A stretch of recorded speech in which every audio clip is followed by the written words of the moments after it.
So in my last video I mentioned, by the way this is just an extra video so don't worry everybody, there will be a proper video.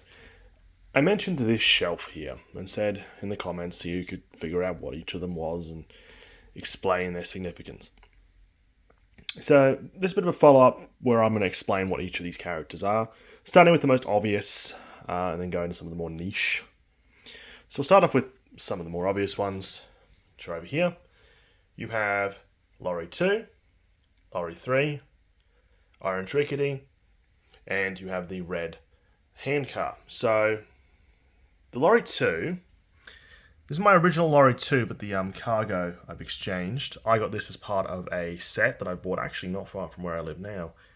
I got the original service station. It was $25, I remember, from Toy World. 25 Australian dollars, and that was hell of a deal. The Lorry 3, on the other hand, I overpaid for significantly when I bought it back in 2019, I believe. God, I think I bought that in like 2017. I paid $100, which at the time was probably too much.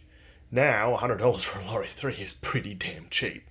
I don't really see myself ever actually getting another Lorry 3 because they're just so damn expensive.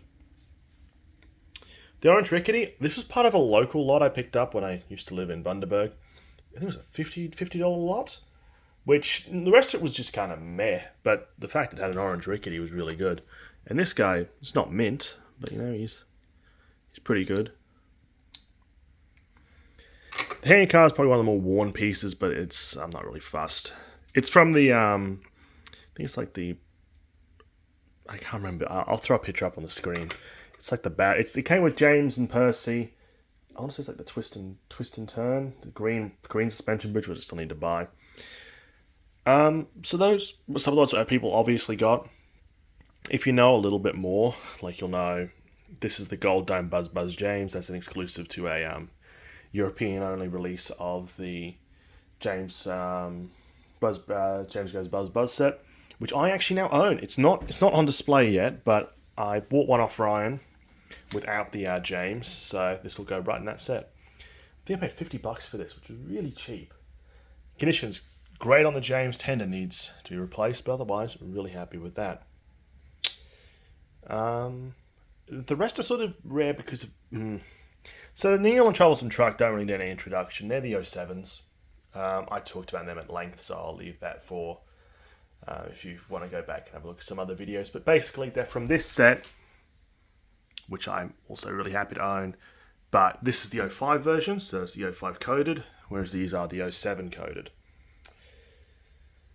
We talked about the iTalk James, which leaves us with these three. Now, the mail car, it's a Sodal mail coach. What makes this cool is it's the 01 release. Now, this is not necessarily really rare. It's just kind of uncommon. This was part of the Roundhouse set, the first iteration. I really want to get a few more of these, actually, because I don't know if I've ever mentioned this, my collecting philosophy is I only buy characters that have names on the bottom. So, stuff like the mail coach, the Troublesome Truck, I only keep the ones that have names on the bottom when it comes to rolling stock. That's just my preference. I know it's very pedantic, but it means you kind of have to think outside the box. There is one character that sort of doesn't subscribe to that, and that is, of course, Ada Jane Mabel. I have these just because they're cool. Although my other policy is if you cannot get it with the name on the bottom, you have to get it with the magnets from 99, 98, 99. That's sort of my one caveat. And I do keep some 2001 characters that don't have a name on the bottom as well.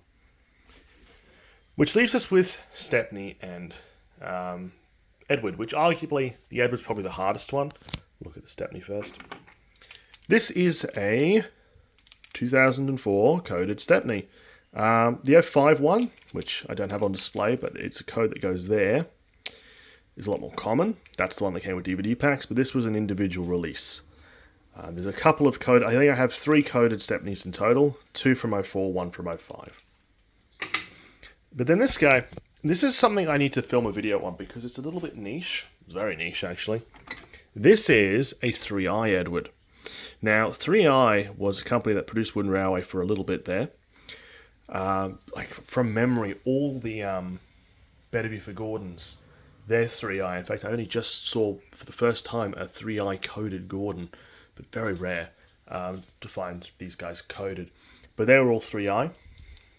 So all you need to know is that if OW, which was the main lead paint factory, was really crap, 3i was next level. I mean, these models just...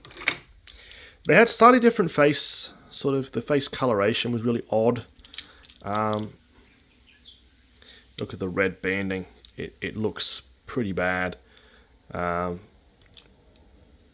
very much middle of the road between your knockoffs and your OWs. They're just not great. But that's the display. There isn't really much to it. Of course, I have some other things on display, like we've talked about that, Lost and Found Hero.